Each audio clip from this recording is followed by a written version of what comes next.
Et ben voilà, on est à Paris comme par magie dans un parc. Mais oui, et il y a de la nature à Paris finalement. Enfin, il y a de la nature, qui l'eût cru.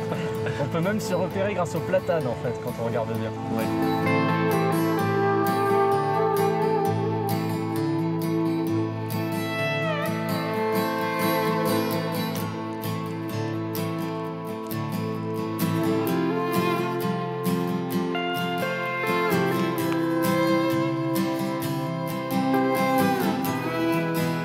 On se retrouve avec Guillaume Morel. Alban, ça fait un plaisir de te revoir. Ce cher Protégor, ouais. Avec des nouvelles, des nouveautés. On va parler de Protégor, cette fois-ci on va parler d'un autre bouquin qui s'appelle « Je pratique la self-défense pour les nuls ». C'est le nouveau bouquin qui sort pour les nuls, dans la fameuse série Pour les nuls. Moi, mon idée justement c'était de tester cette série qui est très connue avec les fameuses couvertures noires et jaunes. Qui a fait des gros cartons. L'histoire de France pour les nuls, je crois que c'est plus d'1 million de ventes. Et quand j'ai pu avoir contact avec les éditeurs First, puis c'est First Edition qui édite pour les nuls, c'est le For Dummies américain, c'est ceux qui ont la licence de For Dummies en France. L'idée c'est de se dire comment on fait pour toucher plus de gens sur les sujets de la sécurité personnelle et de la self-défense. Protégor c'est bien, ça a bien marché, 24 000 ventes, gros carton qui touche plus que la communauté des pratiquants d'arts martiaux, qui était le rayon où il est placé aujourd'hui. Mais je me suis dit, comment on fait pour toucher des gens qui ne sont pas des gens qui font du Krav Maga, qui sont intéressés par ces disciplines autour de la self-défense. Et ben je me suis dit, pour les nuls, c'est une bonne option parce que distribution large, chez tous les libraires, dans des rayons qui ne sont pas les rayons arts martiaux. Et voilà comment l'aventure a commencé. Et donc fait pour être accessible, pédagogique, pour tout le monde en fait. Pour tout le monde, donc ça veut dire pas besoin d'un gros bagage d'arts martiaux, sport de combat. La partie technique d'ailleurs est assez limitée.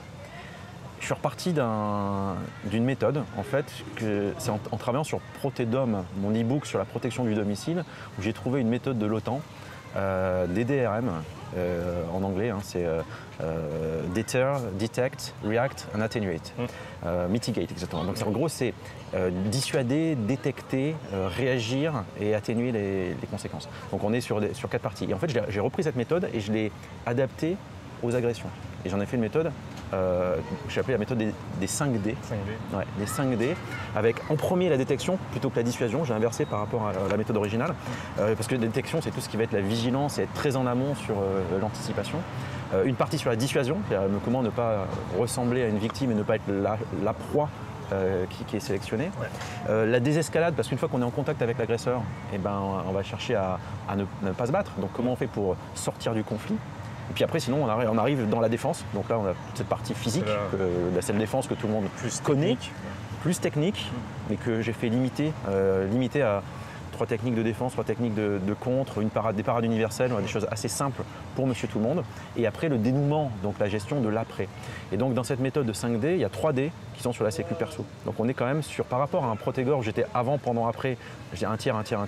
Là, j'ai dit, OK, on va se focaliser sur la sécu perso, sur l'avant, en regardant des personnes comme Richard Dimitri qui évolue, quelqu'un qui est né du Sanshido, qui est quelque chose de très self-défense et qui aujourd'hui fait Study of Violence et qui passe son temps sur la partie amont de comprendre la violence, comprendre qui sont les prédateurs, comprendre comment l'éviter, comprendre que sur des situations de viol, c'est souvent par des gens qu'on connaît plutôt que par un Guy Georges qui nous attend derrière une porte cochère.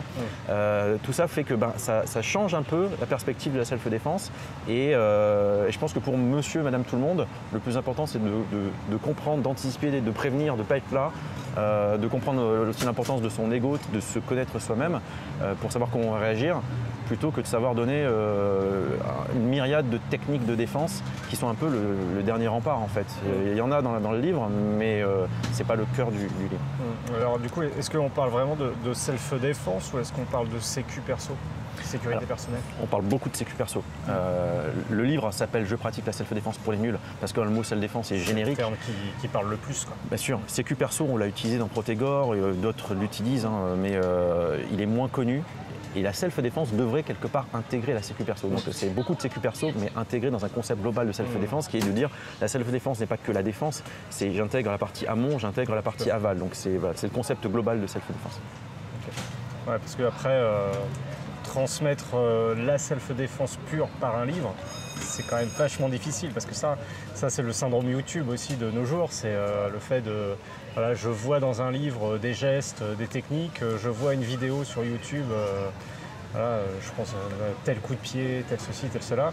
En fait, si on le pratique pas, peanuts quoi. Tu as le même souci dans l'outdoor et le bushcraft Ah bah avec oui, les livres complètement, qui t'expliquent comment reconnaître un champignon. Tu sais très bien que. je le dis toujours, vous pouvez avoir tous les livres que vous voulez tant que vous essayez pas par vous-même. C'est sûr.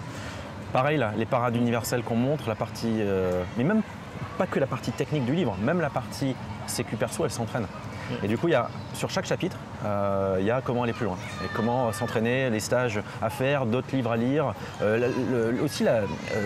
Regarder des vidéos YouTube, t'en parlais, mais c'est aussi intéressant pour ce côté violence et s'imprégner de la violence. Que peut prendre la forme d'une violence? Parce que quand on n'est pas videur et qu'on n'a pas affaire tous les soirs à de la violence, on ne sait pas trop quelle forme elle peut prendre en réalité, parce qu'heureusement, on ne l'a pas tous les jours. Et regarder des vidéos peut permettre de sentir un peu le type d'agressivité qu'il peut y avoir, comment l'escalade monte, les coups qui partent, le type de coups. On voit que c'est quand même souvent les mêmes coups qui partent. Donc il y a une culture à se forger. Et puis après, la pratique dans les clubs, parce que maintenant, le livre, moi, j'encourage à aller pratiquer des arts martiaux, j'encourage à aller se former au secourisme, bien évidemment. J'encourage à avoir dans son portefeuille des contacts d'avocats, d'avoir déjà fait son réseau en amont. C'est pas le jour où tu as un problème où tu fais ton réseau. Donc tous ces conseils, en effet, sont là, mais derrière, c'est pas juste lire le livre qui va permettre d'être Superman. On est vraiment dans... Je construis ma méthode de sécu perso avec ce livre, mais après derrière j'ai une to-do list, j'ai des choses à faire qui sont des choses en dehors du monde de la lecture. Puis, ça c'est une conversation qu'on a déjà eue, mais c'est toujours la limite. Quand est-ce que je suis insouciant et quand est-ce que je deviens parano? En fait, il faut trouver le bon équilibre entre, je me prépare entre guillemets, du moins je suis conscient, aware comme dirait Jean-Claude, exactement, de ce qui peut se passer, et ou alors bisounours et puis j'y vais un peu à poil, quoi. C'était un des points d'introduction de Protégor et que évidemment ça c'est un point que je reprends, c'est important, parce que fabriquer des paranos, c'est pas le but, parce qu'on sait que voilà, fabriquer des paranoïaques, ça va à l'inverse de la sécu perso. On fabrique des gens dangereux qui surréagissent, qui voient le danger partout et qui surréagissent à des situations qui sont des choses où on peut désescalader, et eux vont plutôt avoir tendance à aller chercher la violence, aller chercher le conflit. Du coup, c'est très important ce sujet de vigilance, et il est bien sûr abordé dans le livre. Peut-être qu'on va reprendre la partie sur la vigilance. Je pense qu'on ne l'entend même pas en fait avec le micro, mais bon, le monsieur prend une commande. Oui. Il a le droit, à côté d'un café, c'est normal. Oui. Il y en a qui s'énerveraient pour ça, tu vois. Il y a des gens qui s'énerveraient dans une telle situation, et ils auraient tort. En fait, il faut être zen en fait. Voilà, puis comme tu dis, après, laisser l'ego de côté, être capable de faire demi-tour, de changer de trottoir. Il y avait une phrase dans Protégor, c'est mieux vaut partir sous les colibets que s'engager dans le combat. Ça, c'est toujours...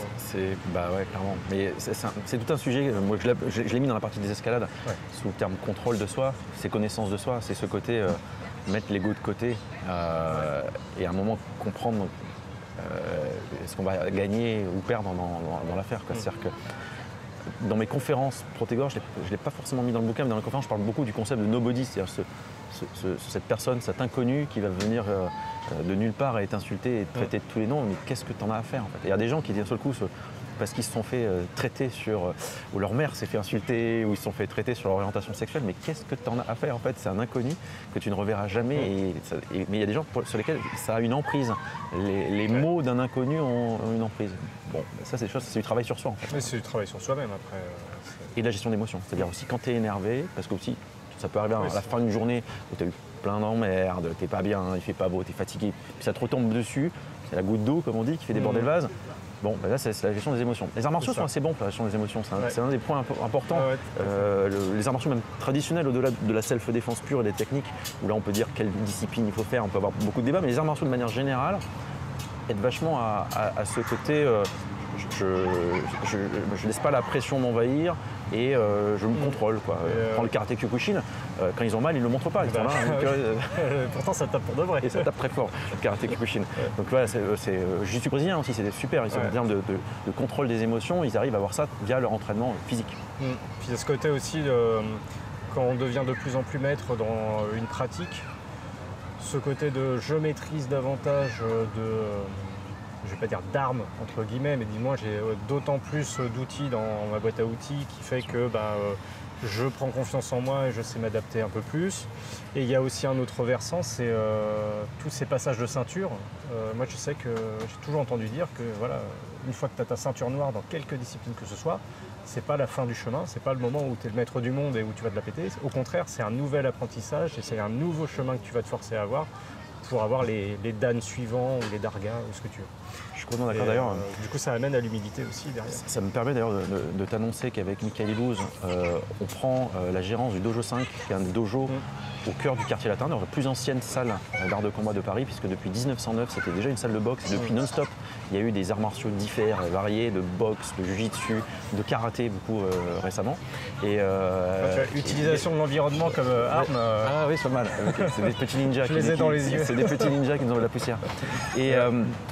Et l'idée de ce dojo, la façon dont on va avoir géré le dojo avec Michael Illouz, c'est exactement ce que tu dis, c'est-à-dire que toutes les ceintures noires, en fait c'est un abonnement all-inclusive où tu vas avoir plein de disciplines et chacun va pouvoir aller, notamment quand il sera ceinture noire, faire ce qu'il veut et aller améliorer ses coups de pied avec le taekwondo, sa polyvalence avec le MMA, ses bases techniques avec le karaté, son côté self-défense avec le krav maga, ses points avec la boxe anglaise, etc. etc. Et nous, l'idée, c'est vraiment ce côté open bar. Il n'y a pas de « on suit un seul chemin et on reste là-dedans toute sa vie ». Non, il faut avoir une certaine base et puis après, derrière, on construit son chemin martial et en fonction de sa morphologie, de ses envies, et ben on se dit tiens, j'aimerais travailler ça, j'ai envie de faire du sol et je vais faire du jiu-jitsu brésilien parce que je sais que je suis pas bon au sol. Ou, voilà. Et ce côté polyvalence et ouverture vers tous les arts martiaux est hyper importante. Et encore aujourd'hui, en 2022, je trouve pas mal de dogmatisme et pas mal de je fais ça et je veux faire que ça. Ouais. Pourquoi pas? Mais nous, c'est pas on se dit c'est mieux d'être généraliste et d'essayer de trouver son chemin dans tous ces arts martiaux qui sont très riches, plutôt que de rester dans un seul, alors qu'on perd toute la richesse de tous les autres arts martiaux qui apprennent plein de choses. Tu vas me faire regretter de ne plus habiter en région parisienne. C'est dommage. Tu vois bien, de toute façon, c'est pareil dans toutes les disciplines, hein, même le bushcraft pour moi. Bah oui. Quand tu peux croiser des gens qui sont spécialistes de la taille de silex, spécialistes d'identification des plantes, etc.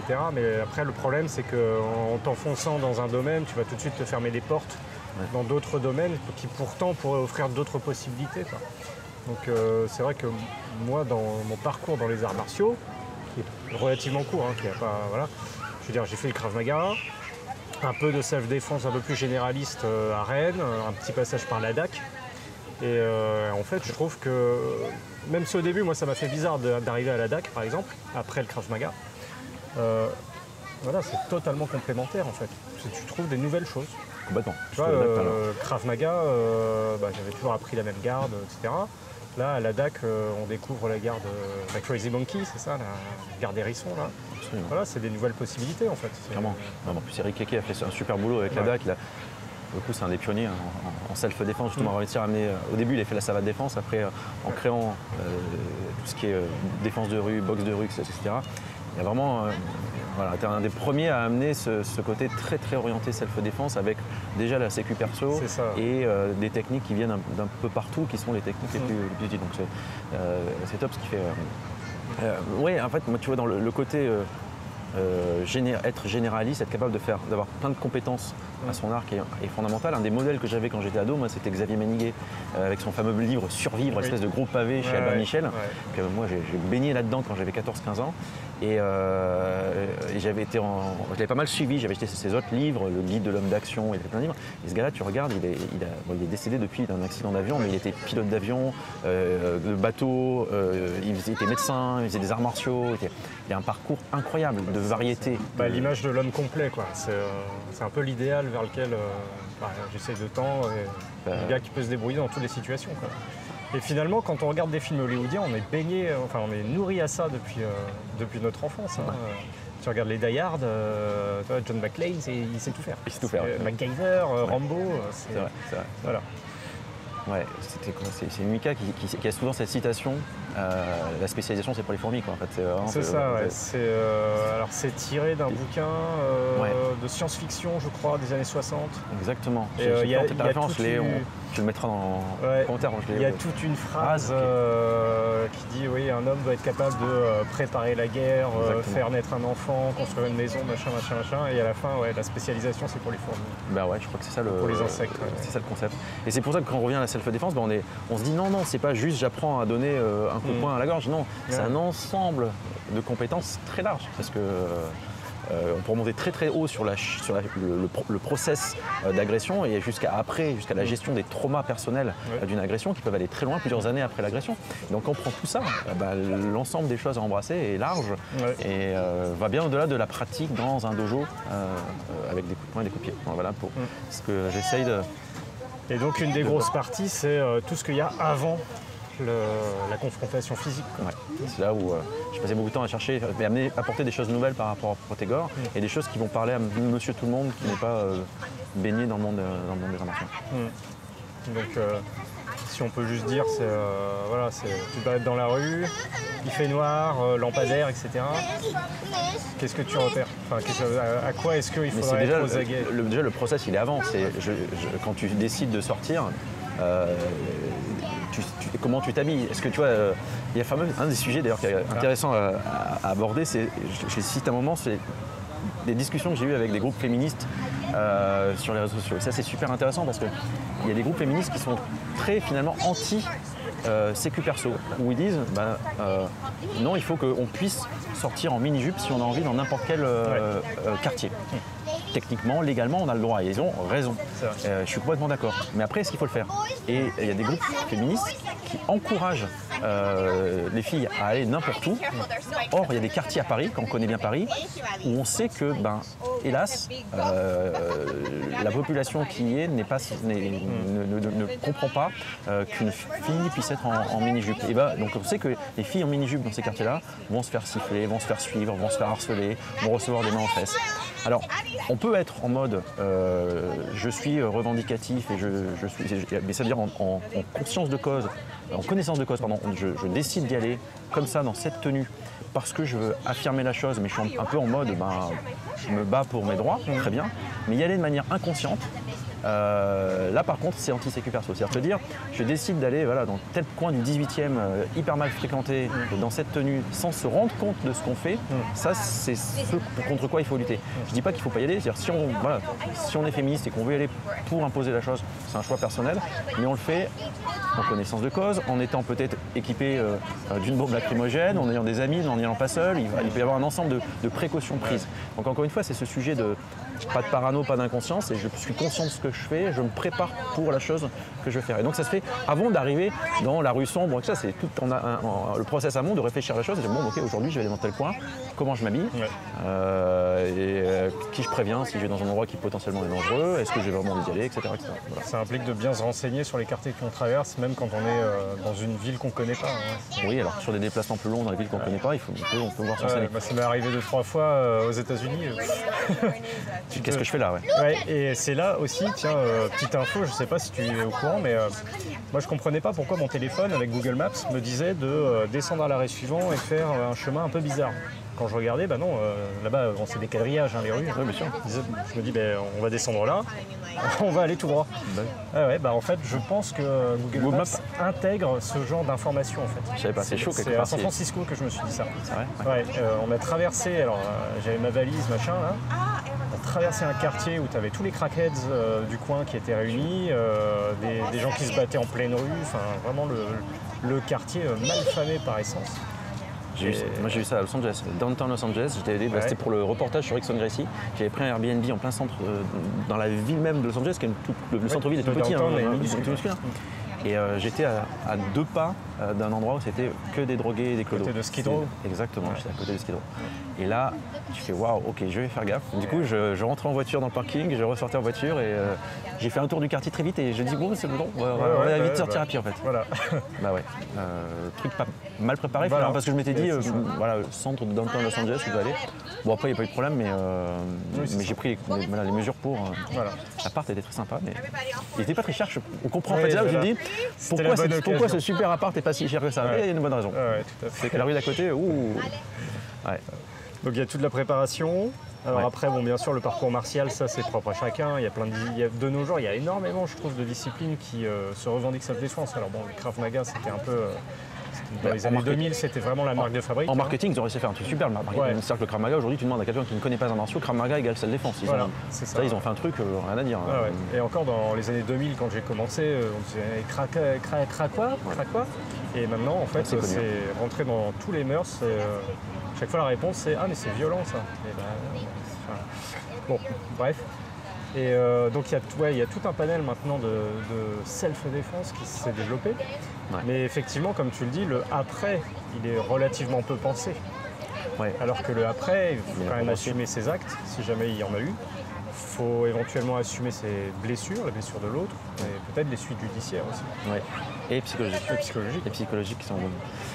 Alors, on aborde tout ça, il y a le côté connaissance de la loi. Donc, déjà quand on pratique la sécu perso, la self-défense, déjà c'est de se dire c'est quoi le contexte de la loi, et en l'occurrence la loi française pour nous, sur des sujets comme la prise d'initiative, et c'est moi qui les frappe en premier, voilà, faut savoir. Donc ça veut dire qu'il y a certaines disciplines martiales qui s'entraînent un peu en dehors du contexte de légitime défense pure.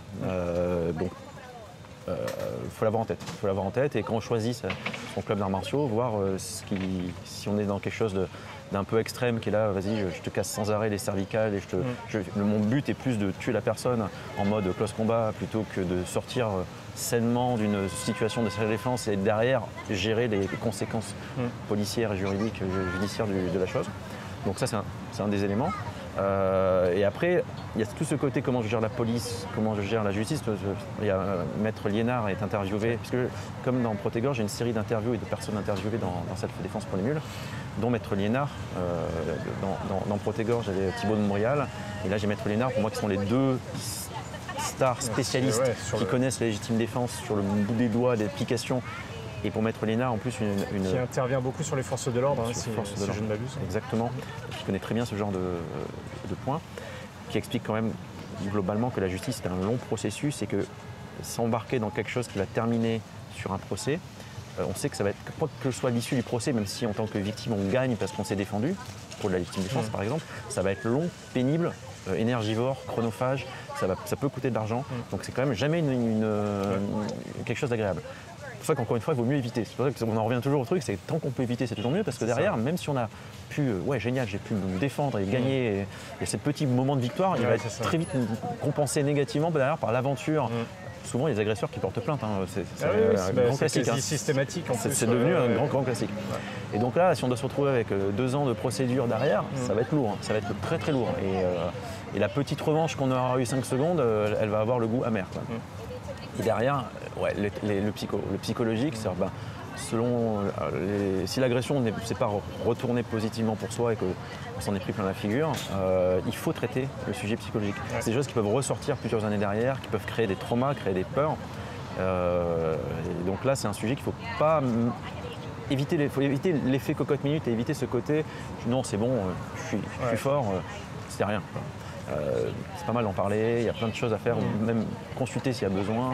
Donc il y a des choses qui ne sont jamais évoquées dans les cours de self-défense. Ce côté, la gestion du trauma parce que j'ai pris un coup, non, on n'en parle pas. C'est des choses importantes.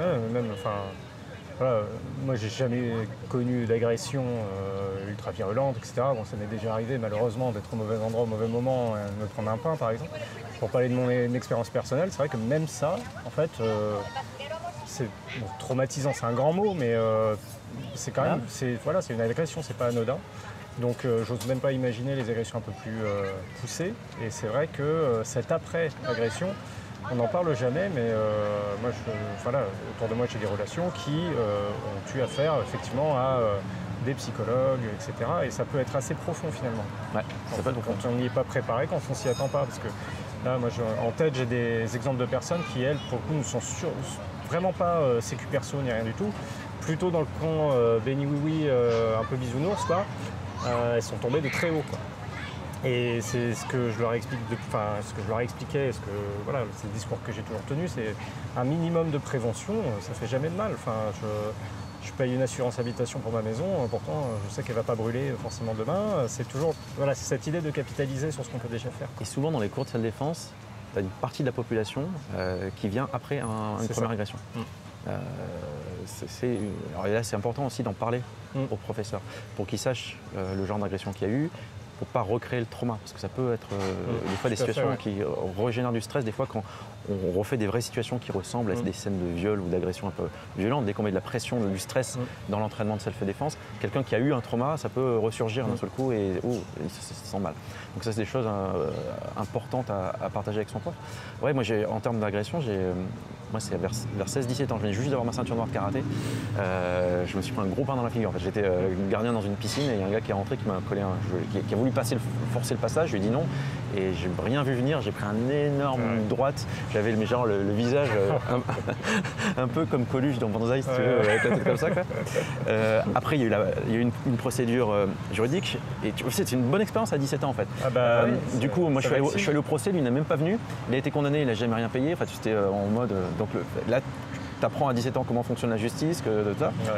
Et finalement, j'ai pas eu de trauma, mais je pense que ça a eu un bon impact sur l'humilité et sur l'ego en fait. De dire, ok, t'es ceinture noire, mais tu t'en es pris une, mais t'as rien vu venir. Et donc quelque part, ça te relativise tout de suite ta ceinture noire en fait. Et même, faut absolument lutter contre le syndrome super-héros aussi. Moi, je voyais quand j'ai commencé le Krav Maga. Alors c'est vrai, du coup, c'est bien, t'apprends plein de coups et tout. Tu te dis, ouais, ça y est, je gagne des compétences. Et j'avais des collègues dans le club où j'étais là à l'époque qui vraiment, mais pour eux c'était Hollywood. Ça y est, je sors dans la rue, dès qu'il se passe un truc, c'est moi Superman, quoi. Et en fait, on avait un excellent prof de Krav à l'époque à Brest, Ronan, qui nous rappelait juste, ouais, mais en face, vous savez pas qui vous avez peut-être un mec qui a fait du Muay Thai depuis des années, champion de boxe thaï ou même champion de boxe tout simple. Ou un gros taré avec un couteau. Voilà, c'est ça.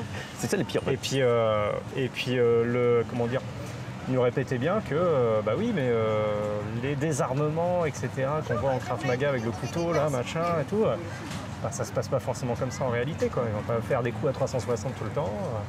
Bref, il y a aussi cette notion, est-ce qu'on peut reconnaître aussi que l'entraînement, c'est l'entraînement. Quelque part, j'ai envie de dire, c'est un peu caricatural, mais on fait mumus, quoi, on fait des gestes, voilà. Et ça ne reflète pas toujours la réalité des agressions. Non. C'était Patrick Vincent, qui est un ancien de la CDS, qui est pas mal sur Facebook, qui a des mèmes et des expressions assez intéressantes sur ces petits gars pleins de haine qui te sortent un couteau et te plantent. Je pense que le champion de boxe thaï, c'est pas lui qui va tomber. Il y a peu de chances de se faire agresser par un champion de boxe thaï, tu vois. Le jour où tu l'as énervé, c'est vrai que champion de boxe thaï, ça va être difficile. Mais le pire. C'est arrivé à des automobilistes avec Jérôme Le Banner. Je crois que. Grosse erreur. Quand tu vois Jérôme Le Banner qui sort de voiture, pas vu sortir de la voiture. Déjà, tu te tais deux fois. Parce que, bon. Mais voilà, le petit gars haineux plein de haine qui va chercher à se venger, qui va avoir des couteaux. Et souvent des paranos. On revient sur notre sujet de parano du début. Qui sont avec un énorme ego aussi. Et des traumas intérieurs qui ont des vrais problèmes. Et ça, ils vont pas hésiter, eux, à attendre que tu aies le dos tourné, à sortir leur couteau de planter. Et ça, c'est le pire de tout. C'est ces profils-là qui sont les plus dangereux. Et c'est là où il ne faut pas avoir d'attitude de héros. Voilà, pas les perdre de vue et se barrer. De toute façon, c'est des nobody, tu n'as pas intérêt à échanger avec eux, à passer du temps avec eux. Donc, c'est ce côté honneur qui ressort souvent et qui, des fois, on retrouve dans les arts martiaux. Tu vois, l'honneur, il faut faire gaffe comment on l'utilise. Bien sûr. Il n'y a pas d'honneur. On peut perdre son honneur si par exemple on est avec des amis qu'on les plante dans une situation d'agression. Là, c'est de la lâcheté. Mais par contre, ne pas répondre à quelqu'un qui t'insulte et se barrer, c'est pas de la lâcheté. On s'en fout, en fait. Rien à foutre. Ça, il y a plein de gens qui ont du mal à intégrer ça. Se dire non, le mec m'a insulté là.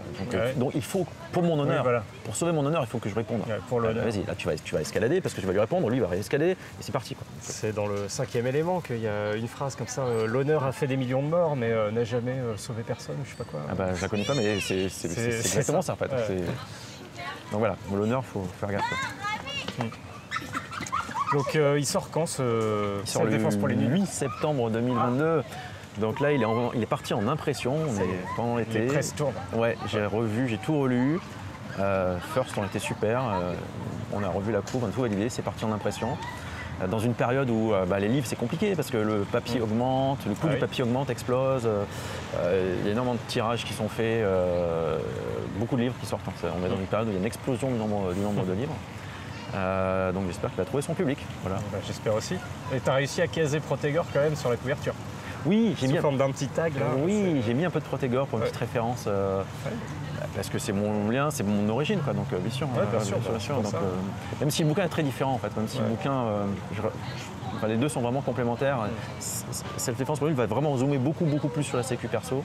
Et la partie technique n'est pas la même du tout. Il y a moins de technique et toute la partie paralluniverselle qui n'était pas évoquée dans Protégor l'est dans SDPLN, dans Self-Défense pour les nuls. SDPLN, mon abréviation. Okay.